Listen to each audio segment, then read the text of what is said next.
തമിഴ്നാട്ടിൽ നിന്നെത്തിയ ക്രിമിനൽ സംഘത്തെ വർക്കല ടൂറിസം പോലീസ് പിടികൂടി.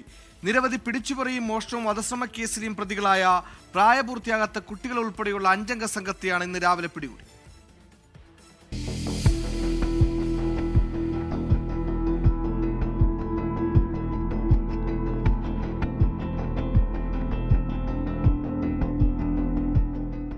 മധുരൈ ജയന്തിപുരം സ്വദേശികളായ മനോജ് കുമാർ, അരുൺ, മതിയഴകൻ, പ്രവീൺ കുമാർ എന്നിവരാണ് ടൂറിസം പോലീസിന്റെ പിടിയിലായത്.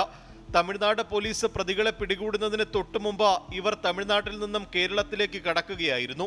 മൊബൈൽ ടവർ കേന്ദ്രീകരിച്ചുള്ള അന്വേഷണത്തിൽ ഇവർ കേരളത്തിലേക്കാണെന്ന് മനസ്സിലാക്കുകയും തുടർന്ന് വിവരം തമിഴ്നാട് പോലീസ് കേരള പോലീസിന് കൈമാറുകയും ചെയ്തു. പ്രതികൾ ട്രെയിൻ മാർഗം വർക്കല റെയിൽവേ സ്റ്റേഷനിലെത്തി എന്നുള്ള രഹസ്യ വിവരത്തെ തുടർന്ന് വർക്കല ഡിവൈഎസ്പിയുടെ പ്രത്യേക നിർദ്ദേശത്തിൽ പാപനാശം റിസോർട്ടുകൾ കേന്ദ്രീകരിച്ച ടൂറിസം പോലീസ് പരിശോധന നടത്തി. ഇന്ന് രാവിലെ മുറിയെടുത്തവരുടെ വിവരങ്ങൾ ശേഖരിച്ചതിൽ നിന്നും പ്രതികൾ താമസിച്ചിരുന്ന സ്വകാര്യ റിസോർട്ട് കണ്ടെത്തുകയും പോലീസ് മുറികളിൽ കയറി പ്രതികളെ ബലപ്രയോഗത്തിലൂടെ കീഴ്പ്പെടുത്തുകയും ചെയ്തു. പിടികൂടിയ പ്രതികളെ വർക്കല സ്റ്റേഷനിലെത്തിച്ച ഡിവൈഎസ്പിയുടെ നേതൃത്വത്തിൽ ചോദ്യം ചെയ്യലിന് ശേഷം തമിഴ്നാട് പോലീസിന് കൈമാറി. 24 തിരുവനന്തപുരം.